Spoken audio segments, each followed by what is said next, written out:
Welcome to the DTC Insider podcast, where online business owners come to find actionable tips and tactics to grow their businesses. Now, here's your host, Brian Roisenthal.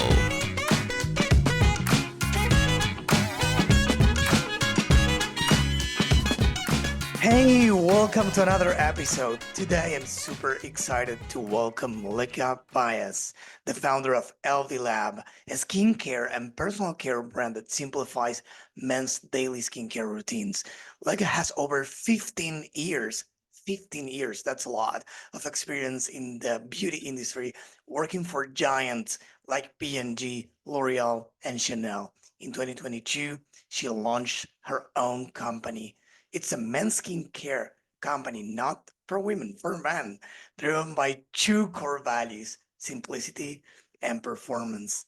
Hey, Lekha, thanks for being on the show. Thanks, Brian. That was a really good intro. We just aged me, but that's great. Yeah, thanks for having me. I'm excited to talk about everything ELVY Lab, direct to consumer, and whatever you want to know.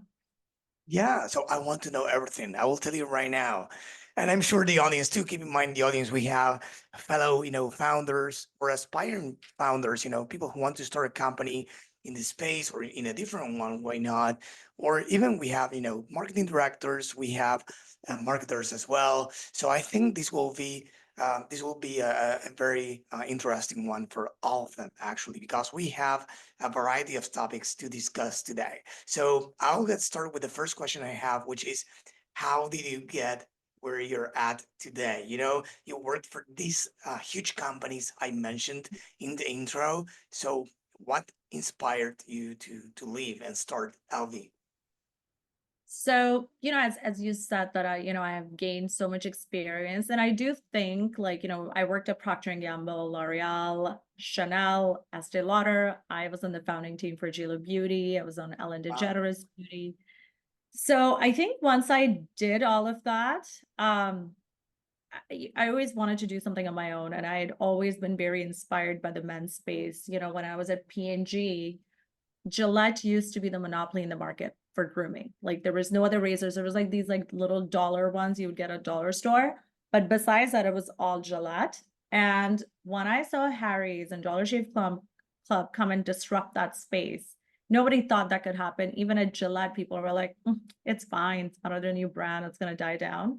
That really disrupted the space, right? So I think when we compare what grooming used to be versus what it can be, I think there was a huge kind of like a revolution in that space where men started to think about grooming, and it became beard for men is like makeup for women. It changes your face, right? So I think men do want to look good. They want to feel good. And I think I did have a personal reason as well as to why I built the brand. I didn't realize this as a kid, but when I got older, I actually lost one of my cousins and my friend to suicide. And it was all stemming from insecurities when you're going through puberty and self-esteem and bullying, which I think a lot of kids still go through right now. But at least me being a millennial, what I've noticed is that insecurities that were formed at a younger age in your teens and early 20s, they kind of stay with you until later, unless you address them, right? And I think in the world that we live in, it's considered kind of not so masculine for men to take care of themselves. So I wanted to create something, an avenue for men to have a one-stop shop for all their self-care needs. And I think self-care is for everyone, not just for women. I think men also deserve to look and feel good. And at the end of the day, I'm improving the dating market for females too, because they also want to have good-looking men in their lives. So I think it's a win-win for all of us. Yes, I totally agree. And I did this offline, but I wanted to thank you on the record for, betting on us, on Yeah. men, because it's not, easy, or I guess it's not easy, to succeed as a men's skincare brand as it must be as a women's Yeah. skincare brand. Or probably, you have a bigger market for women, but also, a lot of competition as well. So who knows? It must be something good as well. So I wanted to ask about something that he said in the intro, but I wanted to emphasize something about that, and it's the fact that you have already defined your your core values, so early. I mean, you created a company in what, 2022, and you already have 23, like a soft launch. 23. Oh, Yeah, it was 23. we did a Oh, soft launch for holiday just to test the market, and then we launched it right, last year. right. Yes, Yeah, I at remember the now. same time. Yeah. So even better. So 2023, over a year, right? Yeah, A little bit over a year. So, and you have already defined the core values, simplicity and performance. So I right. wanted to ask you a few questions about that.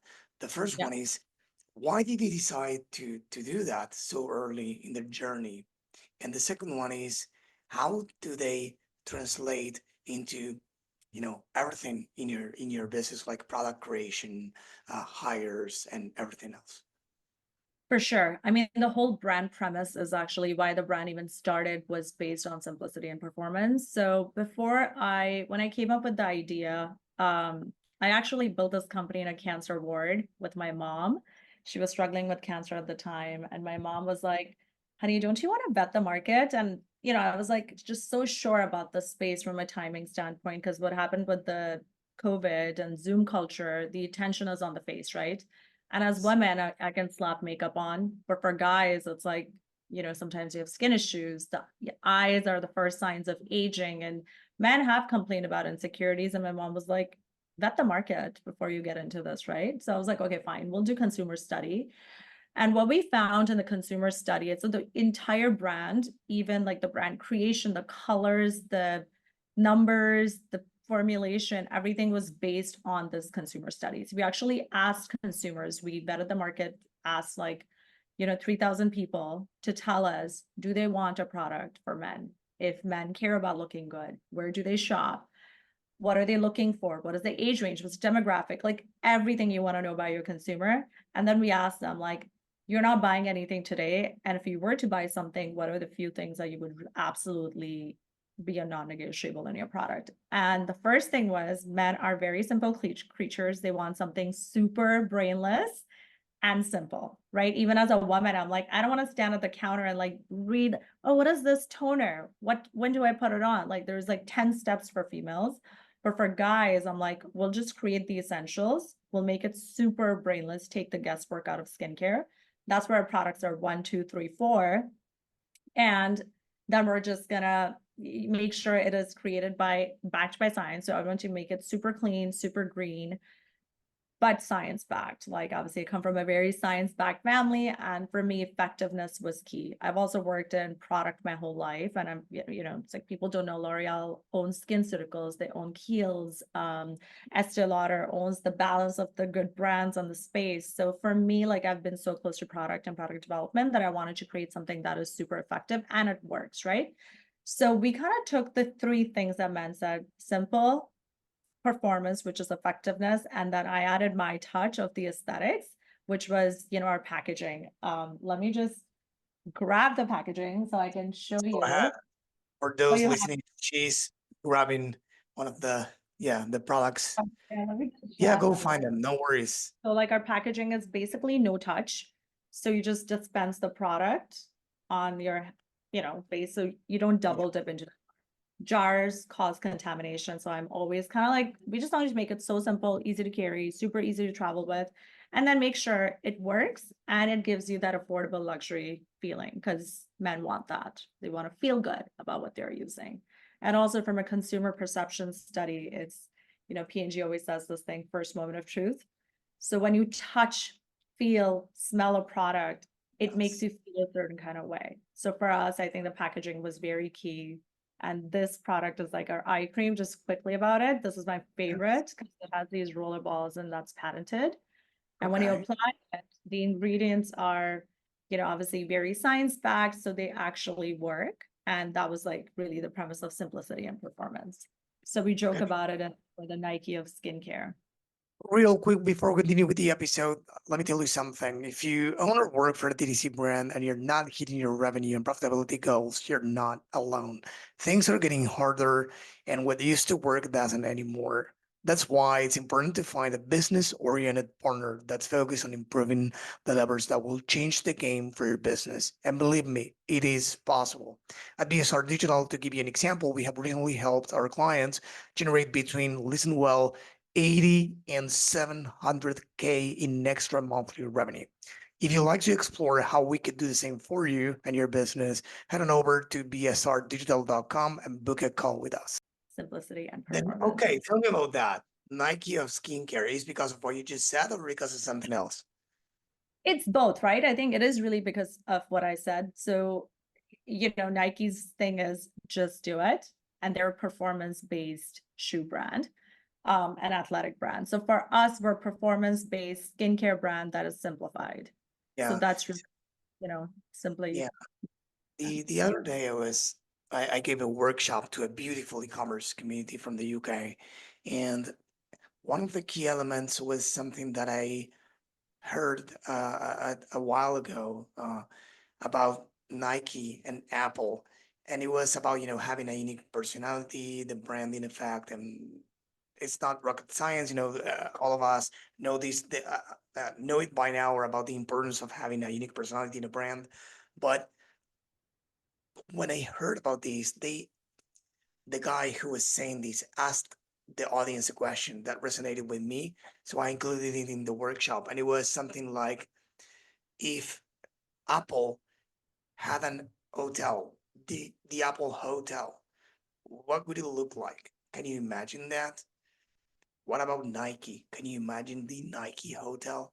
Yeah. Like, and the answer is yes. And you can probably, so when you talk about your own brand, can you imagine your ELVY Lab Hotel?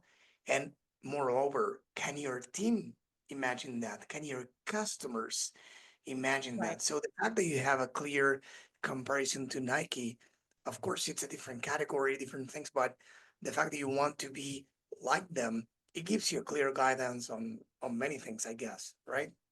Yeah, for sure. I think for us, that was really the driving force, right? We wanted to create this brand based on consumer feedback. I did never want it to be about, I had a mission to close the gap in the market, but the brand side of things, like you're selling to the customer. So if you don't know what they want, you're not going to be able to address their needs, right? So I think for us, when we do product development or like rebranding or whatever we may do in the future, we're always going to put consumer in the, in the forefront and ask them what they want. What kind of smells do you want? What kind of aesthetic do you want? What kind of packaging do you want? Do you like this packaging? So we always engage with our customers quite a bit, and we do focus groups with the existing customers to understand like what they like, what they don't like, how can we improve. I think that goes a long way because customers feel like they were part of the brand building. You mentioned one of the ways, and I want to ask you about what other ways. You mentioned focus groups. How do you get customer feedback, and how did you? What was the first time you got customer feedback? I guess before creating the product, you said you survey, people. So how did you go about that? Because I guess there must be many people in the audience wondering, how do I know if there's product market fit? How can I validate, if there's demand for what I want to create, or the nuances of what I want to create. Yeah, I think there is a huge need, and I tell any other founder that's trying to build their brand, because I got this advice very early on, like always make sure that you know who your customer is, right? And like make sure the market is green for it, like if there's an appetite for it. Apple went on and created demand for a product that people didn't need. Now, I'm not saying I'm Apple, but I do think we should do our due diligence to make sure that the market is ready for it, because when you launch too soon or too late and the timing is not right, you could have the best product in the world and it could not work because we're not all Tim Cook.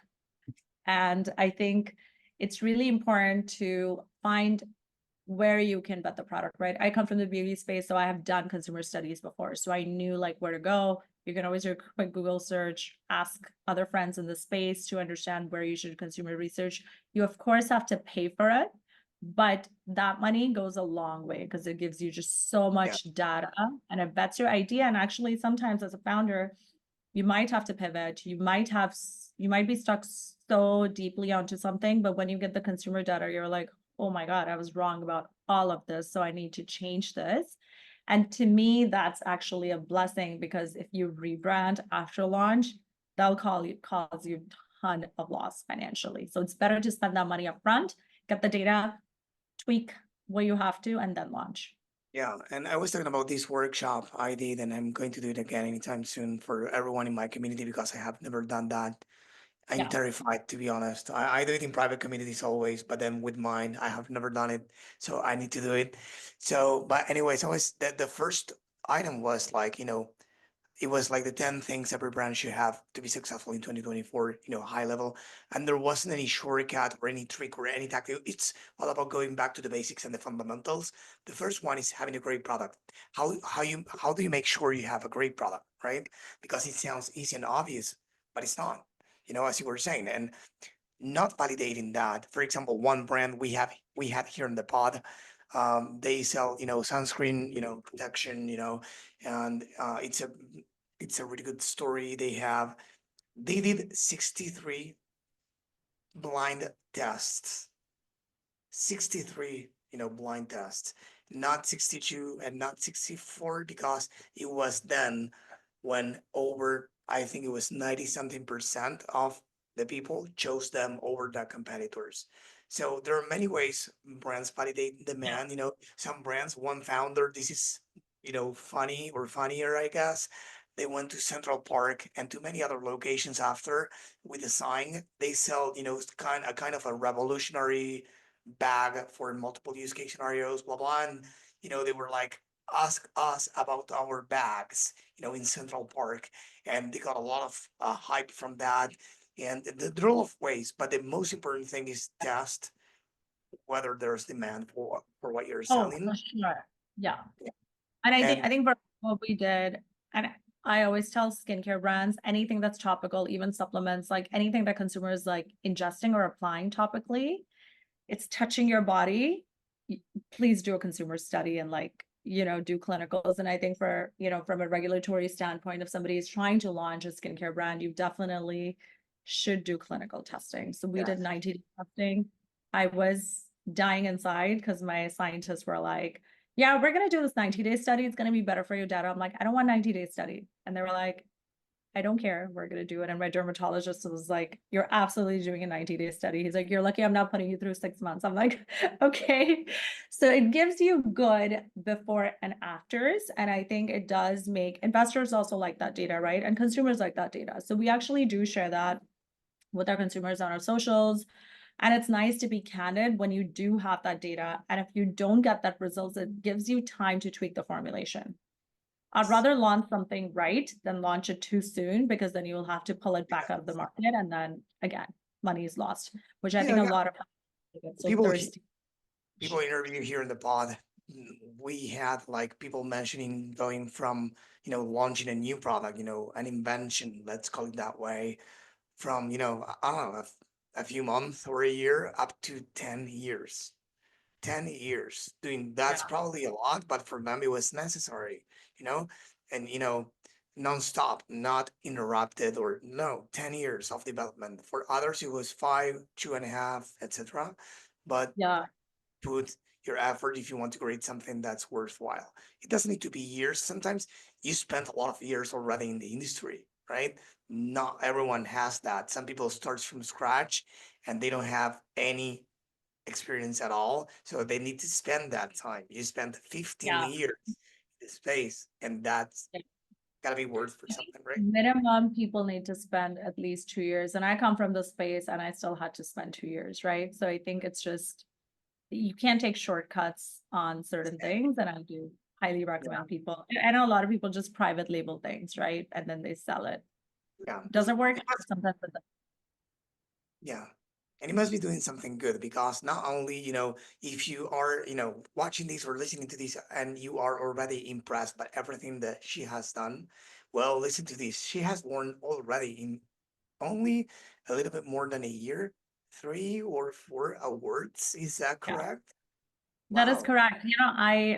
I didn't expect it. So I will say lately I have found out that some awards are paid, but I think a lot of the traditional beauty ones are still very organic and they are really hard to win. So I think 3 months into our launch, we actually won the New Beauty Best Men's Skincare Award, which I was shocked by. And that was our first win. And that really helped us kind of make our brand appeal to customers. So it kind of gives you the stamp of approval from like, people. So on the boards of these award shows, and New Beauty is like kind of like the Vogue of fashion. And for Beauty Matter last year, we were the top 5 finalists across like 10,000 brands. So I think that to me is quite a win in our category. And then we won the Lux Magazine Award, and there was one more.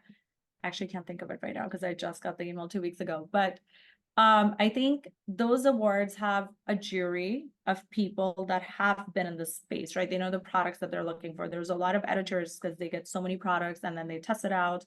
Then there is dermatologists and some scientists and chemists and some influencers too. So I think there's like a good diverse range of people that are in the jury to select some brands that win these awards. So I think for us, it's just definitely gives us a stamp of approval and makes you feel good. And I think when you can put that on your DTC platforms, the little seal, the customer perception is also that, okay, this brand is vetted and approved. So there's an association with another successful brand, like Rolling Stones called us out for the best men's skincare system. We got the same thing from Entertainment Tonight. We got the same thing from CNN.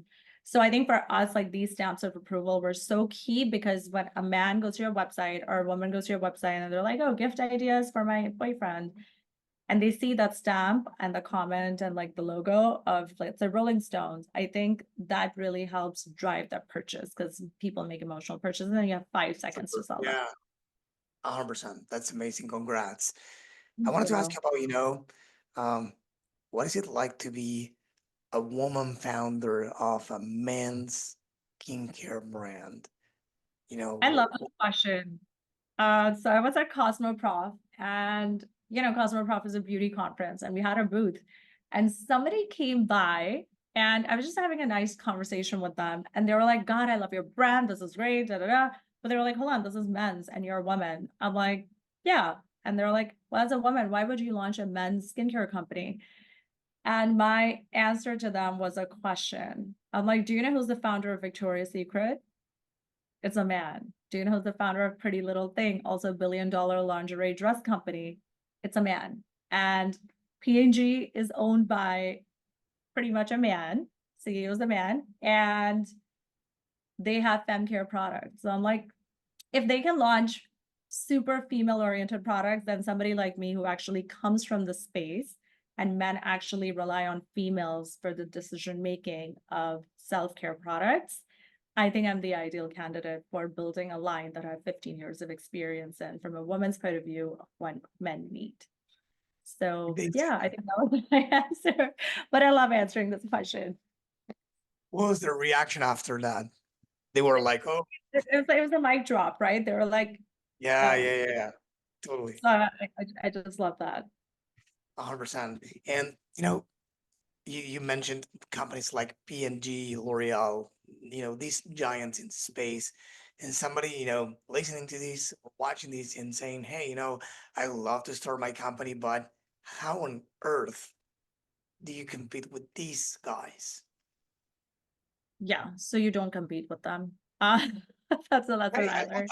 go for it. Yeah. So I think, so I have done M&A in my career for these companies, right? So what I learned in them is the brands that companies like P&G, L'Oreal, Estee Lauder, Chanel is private, they don't acquire, but what they look for is companies that have been able to capture the market from an authentic standpoint. They have a customer base that, like, let's say a L'Oreal and a P&G. L'Oreal is very diversified, so they can actually touch certain markets, but even though like their growth strategy depends on acquisition.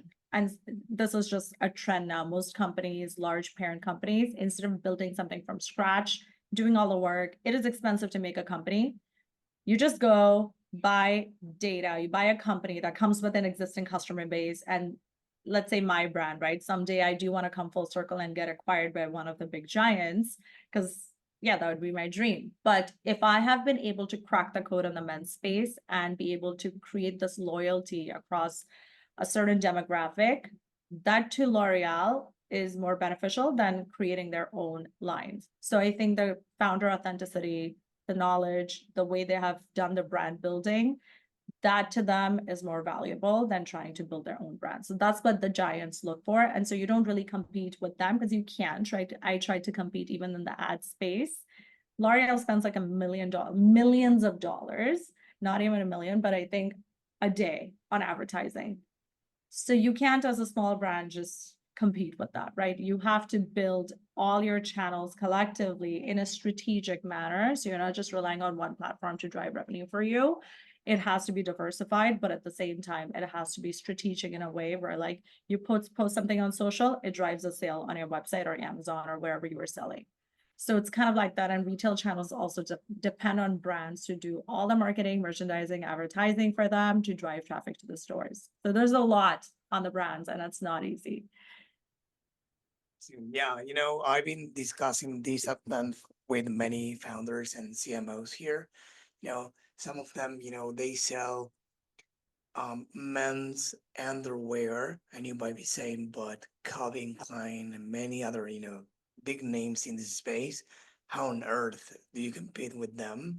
And these founders have created something amazing. They are from Canada. The name of the brand is Man-Made. And after testing, having models and things like that, they said they wanted to redefine, the underwear for men because it lacked many, I don't know, comfort, etc. But the fun stuff is that there are four founders. The four of them are the face and body, why not, of the brand. I And love they are that. everywhere. They love the authentic. They have a lot of humor. They call their customers like on speaker and they record themselves and use it for the ads. Using like they go and do interviews with customers, on Yeah. events. It's like they do super fun stuff. And you can feel, the vibe, and you can feel that, they are in some way competing with against them. But on the other end, you're looking for something different. Some others, I think the brand is called PSD, underwear for sports, for, practicing sports. So you can have a, the same product as the big guys, but for some specific use case scenario. So Yeah. underwear for sports, right? So maybe if I buy whatever trunk boxer of Calvin Klein, maybe it's not for sports. So this is made for sports. So you You can should still, connect with these founders because I would love to cross collaborate with them. You have the same demographic, different products. so you can cross collaborate with brands. I love cross collaborating with brands. I think Tell me that more is about. so key. Because I mean, think about it. A guy that's looking for underwear, he cares about comfort and does not want to wear a Hanes like basic ugly underwear. So he cares about, what it looks like because most men do show off their underwear in their jeans, right? It's just very common. So you want something that's comfortable but also looks good. And then those guys, I would say a percentage of them would care about how they look on the outside. So I think for me, that's such a good cross collaboration opportunity. And for them too, right? My guys that want to look good, they definitely care about their underwear. What type of, let's do it here if you want, unless of course you don't want to, but what type of collaboration? Because I think it would be a good exercise for everyone, because, collaborating sounds like, it's not something that people can picture, enough. It's like, okay, what they will collaborate with brands. That's good. But wait, what does that mean really in practice? What would you do with these guys, for example? So I think my dream would be the way I would want to structure it. So typically, let's say if I do collaborations like summertime, I would want to do it with a sunscreen brand, right? We don't carry sunscreen right now. We haven't created a formula. So if there's only a sunscreen brand with their sunscreen SKU, I think amazing cross collaboration, right? Sunscreen needs skincare, skincare needs sunscreen. Perfect. For underwear, which is all year round, I think I would actually do the simplest one is a giveaway. The second one is actually creating an ad that's like super cool, super funny, super corny. Guys love humor. And create that ad with underwear and skincare. And that way, you can get email signups through that. You can do free product giveaway for that, and people just sign up. So I think it's mutually beneficial then for all the founders because you get the data, you can email market them, you can do free giveaways, you can do sampling, you can do influencer marketing with that stuff. So I think there's just so many opportunities. So I think for this one, I think I would do like a cool ad. with the underwear brand as a collaboration, because I haven't seen that happen anywhere, and I think that could be a good test. Yeah, no, yeah, that sounds amazing. And what type of collaborations have you done in the past? To name a few, if you want. We have done mostly fragrances, and they work. We have done like some like, like gifting, like shirts or like some blankets or like coffee mug and like shaving, but it's not like those are like more like gift guide type of collaborations. Do they drive a lot of traffic because they're so expected and so predictable? People expect that. I think it'd be super interesting to do like something with, Manscaped is a personal groom company for your private grooming. I think that could be such a cool collaboration because they don't have skincare. So I'm like, okay, I think grooming and facial care, they kind of go hand in hand. So I think that would be like my dream collab. Hey, so I have a few intros, I guess, after we Ah, thank the you. I recording. would love Yeah, that. no, amazing. Yeah, I can already see many of these cool things happen. As I told you many times, in this call before recording and in the previous one we had, I love the fact that you're betting on us, on men to improve, everything, in this case, the skin, etc. So yeah, I'll do everything I can to introduce you to some other great founders in this space Love that. that are Thank doing you. something complementary to what you're doing. So that's great. That's helpful. Thank you. No, my pleasure. So we already mentioned, talking about online efforts. We discussed a little bit about ads. You said, competing against these giants. Of course, you cannot rely only on ads, or even though ads, I'm a firm believer that you know that already that ads really, really work these days. Of course, we need to be smart about the strategy and creative and different things. But you mentioned Amazon as well. So what else do you do? Well, collabs with brands, influencers. Do you do anything with Yeah. them? So we do influencer marketing, but I think we only work with influencers that we know that we have worked with in the past and they drive some ROI. I will say, to be candid, I know we touched on ads. Ads have become extremely expensive. I think all the brands that launched in COVID and right before COVID, they really maximized, right? They were able to be really successful because the ad rates were so cheap. Everybody was shopping online. You only had your computer to live off of for 3 years. So I think that was really a good time for brands to, monetize. I think after COVID, it has been challenging. There has been several updates to Meta.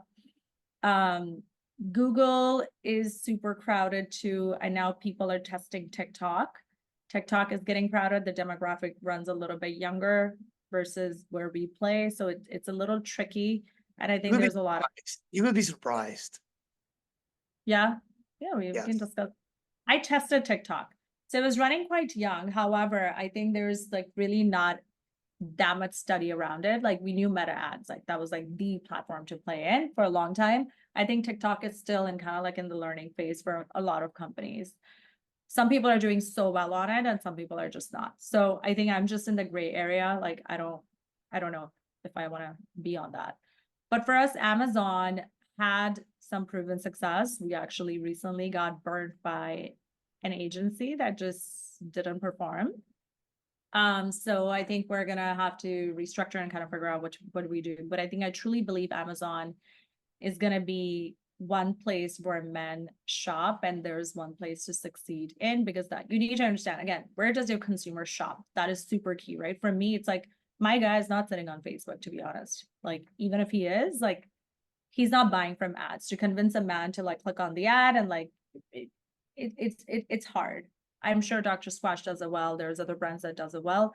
But I think for us, Amazon is definitely one place where a guy wants to go shop. He feels safe. He's a multi-brand shopper and he likes his Amazon Prime. So I think we have ironed that out and honed in on that. And I think that's one area where we would continue to I play. think we have like the Amazon shopper, the online shopper, the offline shopper.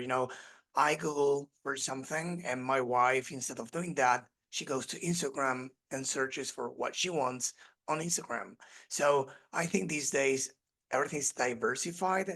The Amazon, the eBay, the whatever. So I think the beauty about that is that you really need to be everywhere.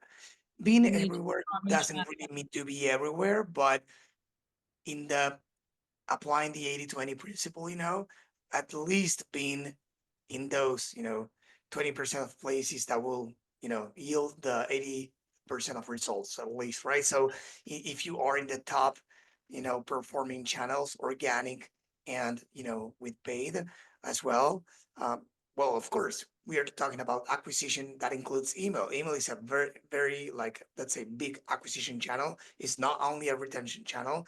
The abandoned cart welcome series, all of that, those are acquisition, campaigns and efforts, the campaigns itself. So I think that there are many places they can be. I will do a small parenthesis, what you said before about TikTok. I wrote about this on the newsletter or in late August, I believe. We have a dear client of us. They sell auto parts for certain car models and makes, and they sell like $700 auto parts, not $20, right? And they do very, very well on TikTok ads. And I won't take credit for that. Yes, we started that and we do great with them, but I wanted to prove not what we do for them, but that it's possible to, um, to sell to people that are not young only because their audience is not young at all. So Yeah. TikTok these days we have young audiences, but we also have older audiences as well. I don't consider myself old. I'm 37. Am I old? I think I'm old for TikTok, but I don't use TikTok. But I don't use I'm in my anything. 30s and I think I'm old for TikTok. I don't like going on TikTok because then it just sucks you into this rabbit hole and you're like an hour goes by, you're like, what the hell? What am I watching? So you're just watching people dance and like just yeah. You know, I think it's one thing is like following a trend, but sometimes, I have friends that are on TikTok. My grandmothers, I have two of them alive. They are like 85 or 84, and they Yeah. are on Facebook, they are on Instagram, they are not on TikTok, definitely. But these days, the younger generations are probably on Twitch. They are on, like, even like Discord, like other channels that Yeah. I've never opened in my life, even so Yep.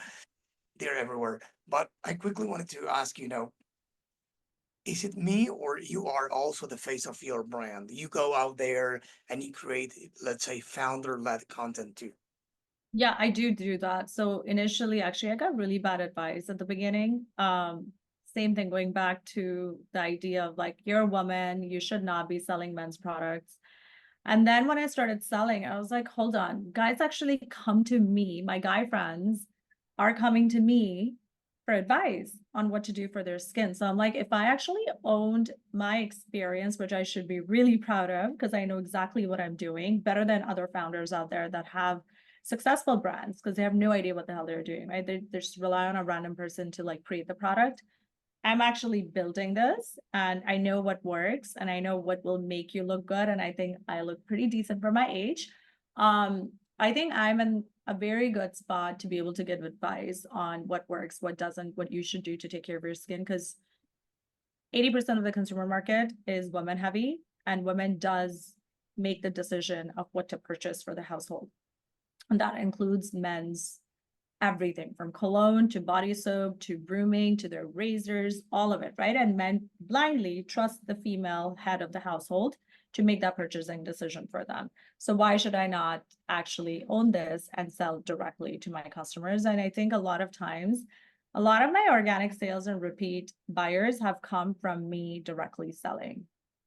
Yeah, and guess what? Yesterday I went, to buy some clothes for myself to a men's store, right? Guess what? There were two women, no men at all. Two women as sales, persons, salespeople, two women, right? That was on purpose, there wasn't any man, like two women alone in the store, you know? Yeah. And so I think that we are past that, like that phase of, I'm a woman, I cannot sell men's products and the other way Yeah, but I think around. And if people end are of the not, day, that is their problem, right? yeah, but I think end of the premise is like whether you're straight or whether you're gay, right? I have a lot of gay friends as well. And they all come to me when we go shopping. They were like, oh my God, tell me what looks good. And same thing, like with Yeah, straight guys, They want to look good for the females. So it is very important that you take advice of a female that you Yes, trust to, tell you if you look good or not. So I think to me, that's really key. exactly. And how do you, like, really quickly, how do you plan your content? Do you, plan ahead a batch of content? Do you just do what crosses your mind, or how do you do that? So I like to plan. I'm a planner. I do like to plan the content for, like the main content. And now let's say something happens, right, in the media. I don't know, like Taylor Swift, whatever. I wanted to create a content because I was like, it's trending. So you have to mix things. And luckily my social media girl, she's kind of on top of, she's a Gen Z. So she's on top of everything that's happening. So she would then drop in like a Drake piece because Drake did something in the media, or Taylor Swift, something happened. She'll like make like a funny reel about it just to like make sure you drive that engagement on your social. I truly like to plan it based on the event calendar, right? So like we have holiday coming in, you have to like plan for the rest of the year. So the major pieces of content should be planned, and then I throw in like some curveballs in the middle. I could do a better job, but this is working for now. That's great. And what about Yeah. retention? A little bit, what are you doing with regards to, engaging with your customers? Because I guess you have these, as we were talking offline, this phase of activating your, um, even more I would say the first time customers, right? So activating, for those who don't know what that means, or maybe it's me that calls it that way, but it's the fact to, the action of making them or encouraging them to use the products they bought, because if they don't, they won't buy again, right? So how do you go about retention? So I think retention really you can only just do on your DTC and retail, right? If you're in retail, if that. But I think mostly on DTC you can own that. So I think for our welcome page we have a 15% off. And it just varies, right? So if we're running a sale, which we are running a sale, we'll do like a 10% off. And then with the loyal customers, we actually sometimes do these flash sales and we send it to our VIP customers that are repeat buyers and whatnot. Or we'll just like email them a discount code. I think those go a long way, especially like if somebody has a longer LTV with you, you want to reward that customer. And if we are running a sale, there is times when we'll not advertise it and we'll only do it for our repeat purchasers. And there's always reminders. So I think email marketing is very powerful when it comes to that, or SMS marketing, to be like, hey, your order is coming up. Like, do you want to customize it? Like, we're doing a free gift this month, that kind of thing. I think that definitely goes a long way. Yeah, just in case this gives you ideas, good or bad ideas, probably both, and the listeners as well, why not? We have discussed here on the pod with some founders and CMOs what they do, and some of them mentioned things like, sending handwritten notes. For example, this company, Man-Made, and some others, what they do is sending a different message for each, let's say, number of order. If it's the number one order or the first order, and then the second and third, they send different messages for them, like thank you for ordering or thank you for coming back. And if it's the third or fourth, or probably for, big orders, it's like, oh, like sometimes they call them and ask them, about that. And again, sometimes they even record it for the ads. Some other people, send gifts through the customer success department. Sometimes the Yeah, customer success department is the founder, right? There's nothing wrong with that, but it's, we are all wearing many hats. But the point is that as a company, we, give them something, or, in the beauty space, I guess, you have like the element of, the sample, to send them a sample, sampling. or, with, That's huge. with mail, Postscript or some other, tools, SMS as well. And then, of course, why not? Probably early access to some new releases, etc. So, um, Absolutely. yeah, Yeah. that's amazing. Great, great. So I know we have only a few minutes left, so I want to be respectful of your time. I wanted you to know, sorry, not to know. If you want, I wanted you to give a piece of advice to any aspiring beauty or skincare entrepreneurs who are starting out and are listening to this. I What would would you? say, yeah, I would say, so I've had so many learnings, like so many. And I always say, oh my God, I wish like I could rewind time and have these learnings before I launched. I would say personally, have some experience in the area that you're launching your product in, right? Like having that expertise, like don't go completely blind. And if you do go completely blind, let's say you're a tech whiz and you want to launch a beauty company enabled by tech, something, right? So like you have the tech knowledge, but then make sure your partner has the beauty knowledge, or it's complementary to you in some shape or form. Also, it does really, really, really help to have a co-founder. I don't have a co-founder, so I've kind of like done all of this by myself, and I have a team of people that support me. But at the same time, two is better than one when it comes to fundraising, when it comes to bouncing ideas off of each other, when it comes to taking risk. It's always nice to be able to like share that risk and ideation with another person who also complements your skill set, do not have the same skill set, right, as the other person. So I would say those are definitely my learnings, and definitely have some expertise in what you're building. Yes. I totally agree. And yeah, I have had a founder. It's a dear friend of mine. We are still friends for over 10 years. And then I went solo, let's say, and launched the new version of the agency we started in 2013. And then I partnered up with Flor. She's amazing. Shout out to Flor. She was my, Yeah. the best team member I had. And he said, I don't ever want her to go because I love the work she does and the clients love her. So I said, hey, let's do it together, because sh we all felt she already was an owner of the company. So yes, I totally advise. I've been in both sides, being a co-founder and being alone as well.